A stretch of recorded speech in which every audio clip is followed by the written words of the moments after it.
So crazy test match we've had. It's ended in a draw. India's stolen the match from England, but I think it may be a moral victory for India. Do you think India's the happier team going into the Oval? I definitely think India is a happier team going into the Oval, but only based on days 3, 4, and 5. Obviously, India is still in the series, and we can still give a fight to level the series. But I think most Indian fans would have wanted a win in this test, and they would settle for a draw, if not a win.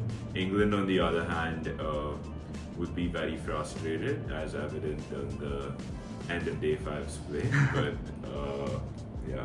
I think England would be especially frustrated because after day 3, it was like England had basically battered India out of the game. I mean, they Yeah. made over 600 runs. Like Stokes and Root got hundreds. Everything, like India had no chance of winning the game, and I think all of us kind of expected an England win, right? Yeah, I did not. The way we started, especially, I did not think India was even going to score 300. I was so worried. I mean, hats off to our 4 batsmen who stuck there for 2 days in and out. But I think it would have been a very, very different scorecard had KL and Gill not stuck through those tough periods, especially on day 4 with and even with the second new ball coming in. We did know that. I mean, a lot of the commentators referred to this pitch as a new ball pitch, and Yeah. only with the new ball would something happen. And I think that was very, very evident in both the England innings as well as the second innings that we played. Yeah, I think that new ball effect was definitely on play here, and once it got a little bit old, even it just became quite easy to bat. I feel like, and you just felt like you were always in. But I mean, let's start with England's batting. I mean, Joe Root again. He got another 100. He's gone to second on the list of number of run scorers. I mean, there's just so many stats to talk about with him. He has the most runs at Old Trafford. Has the most centuries against India. He has the second most runs ever. Like, what do you think of Joe Root? And I think even centuries, test centuries. Yeah. Is he? Yeah. Or is he only behind Callis and Tendulkar? Oh, in test centuries, I think he's less. Because I think he's 38. That's probably So- what. Yeah. Yeah. Then I Somewhere think in he's around third. there. He's third. Yeah, he's third. Yeah. Correct. Yeah. But yeah, Joe Root was, I mean, absolutely fantastic. We all know he's a class player. I just think it goes to show that, like, when England need him the most, he's always there to deliver. Especially in these last 5-6 years since he's given up the captaincy. Yeah. So definitely an interesting change. But again, not that much credit to him, just because I felt like the surface was relatively easy to bat on. I mean, even I think England's top order had 180 from Crawley, 94 from Duckett, 70 from Pope, 150 from Root. Yeah, Root got yeah. out early, and then Stokes another 141. So definitely a painful innings to watch, but they did their job as far as it's concerned. The batting unit from England did its job. Yeah, I think people say that, like, with Root, it's a little bit like you can't give him too much credit just because also he's played so much in England, and the pitches in England after COVID have True. been very baseball oriented. But I mean, you can't take away, the number of runs that someone has scored for Exactly. sure. Like, he's definitely Yeah. still a class batsman, but you have to take that into account, I think. 100%. I also think that, like, every test batter has played like the majority of their matches at home, so no credit taken away from Joe Root. I even think that if Root goes as he is going, I think, and he plays for another 2 years, Sachin Tendulkar's test run record should be well within his reach, especially with the way he's been batting recently. Yeah, for sure. And the number of tests England plays. Exactly, yeah. Yeah. And he's also usually never dropped from the test team because he doesn't Yeah. really play the other formats, so he's always there. I think we should definitely talk about Ben Stokes because he was player of the match. He got 5 wickets in the first innings, which we talked about. But he then came out to make his first 100 in 2 years. Since 2 Ashes ago, he made his last 100, and he's shown everyone, like, the only criticism we had of him was his batting, and he's gone up to the task here. I mean, everything that we have about his mannerisms and everything at the end of the day, as a player, he's just done an amazing job. 100%. And I also think he was due with the bat. It's been a long time since he's got his test century for sure. The other interesting thing to note about Stokes' innings, as well as Root's, was not the conventional baseball approach to it. I know Stokes has been battling with like injuries in his hamstring, which kind of inhibits him from running between the wickets that quick. But I definitely do see from the Lord's Test and this test that he has adopted a slower approach, takes his time to settle in. Even now, I think he ended up getting 140 of like 200 odd balls or something, with the last 30 runs coming at a much quicker pace than the first 100 came. So I mean, good to see like quality Test cricket played, and again, an amazing player. Like no credit taken away from him. Time and time shows up, wins matches for England, and I definitely think he was disappointed not to have won this match. And I think he's definitely now a player of the series shout, since he's been the man of the match for the last 2 Test matches. 2 Test matches. So yes. I think only Shubman Gill comes close, I feel. Yeah, I think unless Shubman comes in with like another daddy 100 next innings, which we probably will need to win. Don't they sometimes give like a player of the series to each team, like one from each side? I've seen. I think they do. I mean, before. I definitely know individual teams do that, but I guess with the series award itself, it's just one. Yeah, I guess. But it's also pretty cool that both of them are the captains. So like they're really leading from the captains front. leading from the front. Good to see that. I think extremely high expectations on Shubman Gill, and he is delivering. So that's a great sign to see, given his poor Test record in Sena conditions prior to this series.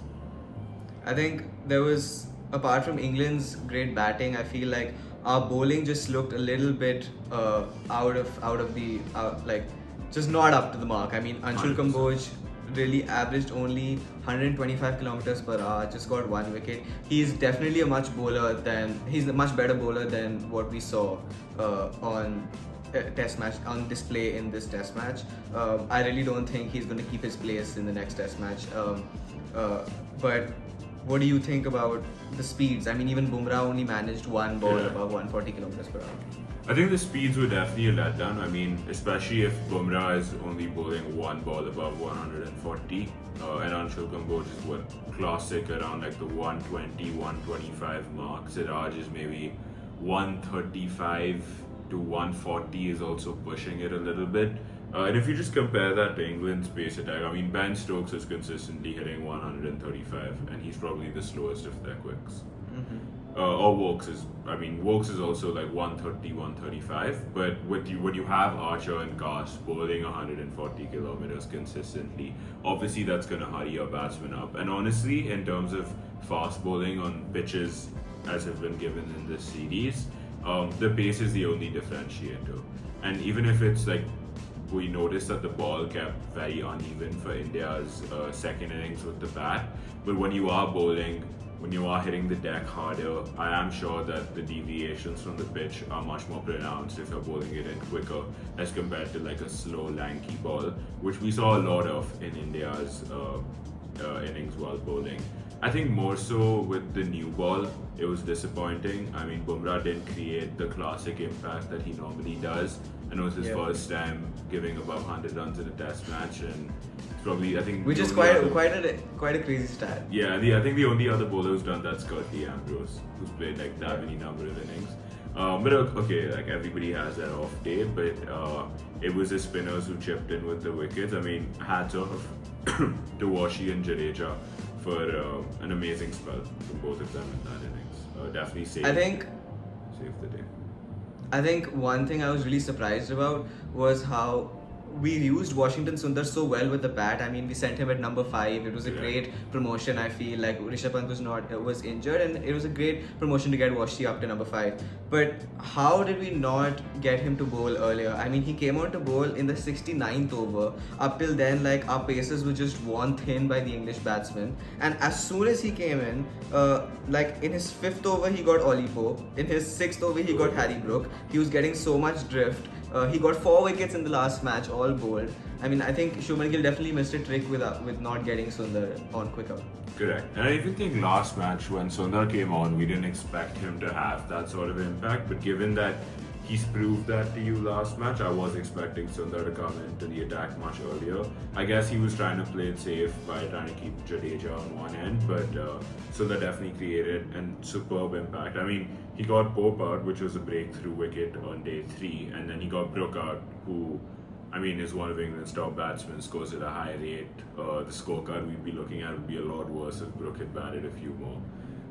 Yeah. And no credit taken away from Sir Ravindra Jadeja. I mean, we've spoken about Ben Stokes' 5 wickets and his 100, but Jadeja's got 4 wickets in that first innings of England.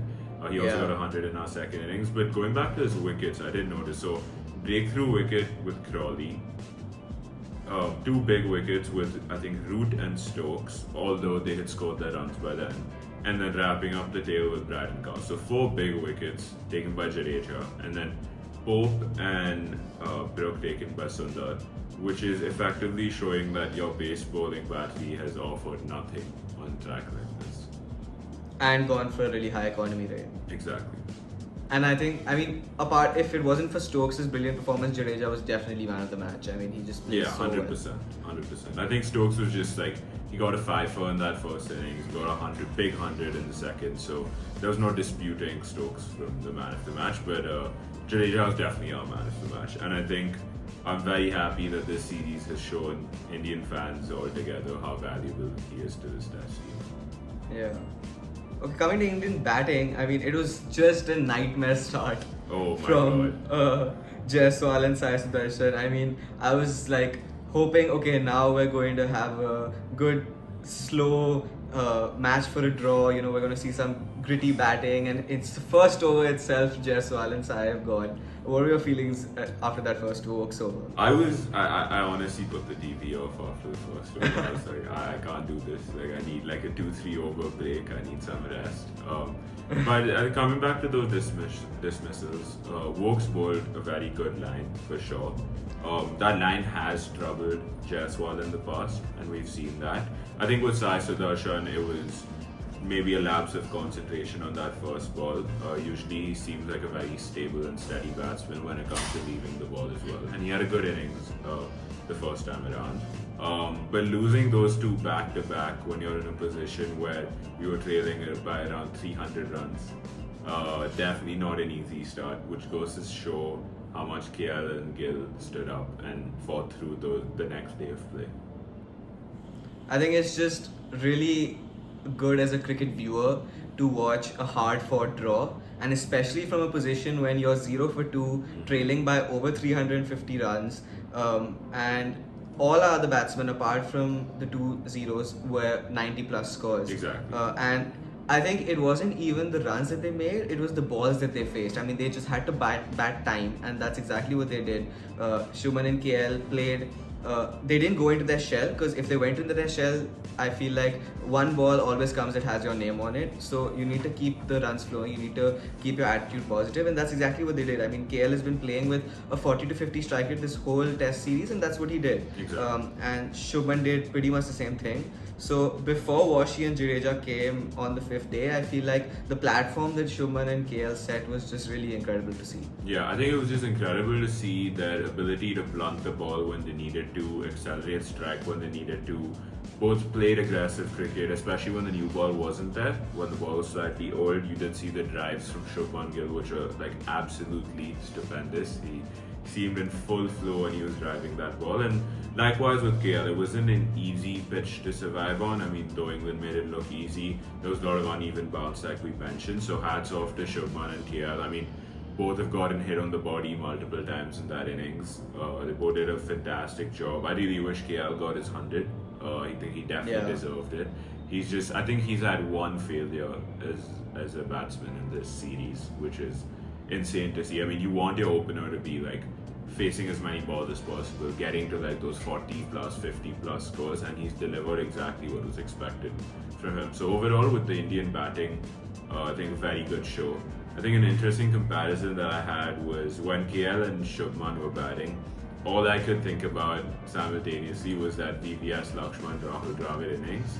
And little did I know that Sundar and Jadeja would also go on to do something very similar. That was I think a very, very nice test cricket to see. Very good to see Indian batsmen staying at the crease, holding their ground, something that we haven't seen in the last year maybe as an Indian test fan. But yeah, hats off to all 4 of those batsmen for doing what they did. And I mean, it's only the second draw in the Bazball era. Like under Stokes and McCullum's rule, England have drawn only 2 matches, and the first match that was drawn was whether. Yeah, it was because of the rain. So I mean, we definitely defied their whole philosophy that we're not going to play for a draw. So that's definitely a reason why this is a higher moral victory for India. 100%. But yeah, KL Rahul I think has been the most dependable overseas batsman. I mean, after Rishabh Pant, I don't know if you can call him dependable just because of his style of playing. But KL Rahul has definitely been the go-to overseas batsman. I feel like I would always have him in my team. Yes. But okay, coming to Sundar and Jadeja, firstly the promotion of Sundar was I think a masterstroke. I think one friend of mine once told me that Washington Sundar should be the long-term number 3 for India, and I think maybe he has the skill to do that, but I mean he definitely seems to fit in the top 6, and so does Jadeja, and it shows us that these 2 batsmen can bat in the top 6, and that does give us an option to play an extra bowler. 100%. I also think with Sundar, I know DK said this on commentary, but Sundar batting bats at 3 for Tamil Nadu in first class cricket sometimes. He started off his career as an opening batsman who could bowl off spin. Obviously, when he came in, he made more of an impact as an off spinner, but to see Sundar and Jadeja bat, they look like fluent top order batsmen. They don't strike you as all-rounders who can come and stick around. They are tactically and technically very sound batsmen, and we saw that. I mean, Sundar has been exposed with the short ball trap. He avoided that very well. Jadeja, I mean, he's just been so consistent this series, but time and time again when India needs him, he's delivered. And I do think that had those 2 not played, I mean, with Rishabh Pant out, I had no idea who would have stuck around for the rest of the day. And we didn't take the lead until very late into the game. I think it was second session at least, end of second session maybe. It was the end of the second session. End of second session on day 5 where we were trailing. So honestly, the nerves were pretty high up until then, and I think it's great to see high octane Test cricket. 4 matches in a row, we've had all day 5 finishes, so hoping for another one. Yeah, I think this series has just been really good, I feel. Yeah. I mean, it's just been going back and forth and till the end, and no one knows what. I mean, this time only 2 results were possible, last time all 3 results were possible, so it's just been great. I think, yeah, and also the whole time Sundar and Jadeja were batting for a whole day, the next batsman was Shardul Thakur. Yeah. So it's not like they had any, cover for them. So they were playing with fire while they were batting. As if even one of them got out, we could have triggered a collapse. What did you think of the last half an hour of play about Ben Stokes shaking his hand? Okay, so or trying to shake his I hand? evidently think it's a sign of frustration from the England captain as well as the players. I mean, they've been on the pitch for 5 sessions on the field trying to get these guys out, and India seemed very relentless in their approach to batting, which is very good to see. So obviously a clear sign of frustration. I think there was a slight misunderstanding when Stokes had directly gone to shake Jadeja's hand, and I think Jadeja had offered him a handshake without knowing what it was for, because when they looked towards the dressing room and Stokes was like, I'm ready to call this off, and Gill was pretty certain on not calling it off, which I feel is completely within his right to do. I mean, Jadeja and Sundar definitely deserve to get to their hundreds. They worked their asses off, honestly, in that innings, so they definitely deserve hundreds. And I would say a little bit petty of Ben Stokes to maybe just be bowling Harry Brook at the end to get them to their hundreds. But at the end of the day, I guess he wants to preserve his and his other bowlers' pace and health for the next game. So fair enough. I mean, misunderstandings happen, but a clear sign of frustration, which is again what adds to the Indian model victory at the end of the day. Yeah, I feel like Ben Stokes definitely left the test in a little bad taste. I think if he would have wanted the draw and went to shake his hand, Jadeja and India had full right not to shake their hand, because he doesn't decide when the match is called off and when the match is played. Both teams have to agree to it, and if the other team for any reason does not feel like ending the match, he has to agree with that. And even if he wants to bowl Harry Brook to preserve his new ball bowlers, that's okay. He wants to preserve them for the next match. That's a reasonable tactic. But then Harry Brook should not be going there and bowling lollipops. This is international Test cricket, right? we are there. I saw the views on Jio Hotstar. It was 40 crore views of people, okay, who have clicked on that, and we are watching Harry Brook go there and bowl lallus. So I don't understand why he would do such a petulant thing. I think it definitely left the game in a bad taste. I mean, it was great to see Jadeja got his 100 in such a great way. Sundar got his 100. I mean, Indian fans were just happy throughout the match. But I think England could have handled that situation in a much better way, just taken their loss or the draw in a more gracious manner. Yeah, I think it was also just like, I mean, Sundar's first test century, he worked all the way until like he was 84, I think, until Brooks started bowling. So he definitely deserves that 100. Jadeja has shown his consistency with the bat this series, and there were very evident cases that they both do deserve hundreds. And I think it's not a hard thing to understand, especially Ben Stokes as a cricketer who's played for so many years, experienced captain now as well. At the end of the day, if two batsmen want to keep batting, you can't do anything about it. And then just ending the test match on that note shows that frustration. Again, as Indian fans, I think we shouldn't let that affect our morale. Like, both of them played brilliant test cricket. They deserve their hundreds. Again, a model victory would say it keeps us in this series, especially with the way England batted in the first innings. I think we were all worried for like a series-ending match here. So it's good to see that coming into the next series. And I think spirits are high, rivalries are high as well. It'll be interesting to see how Gill and Stokes go head to head with each other in the next test at the Oval. Yeah, for sure.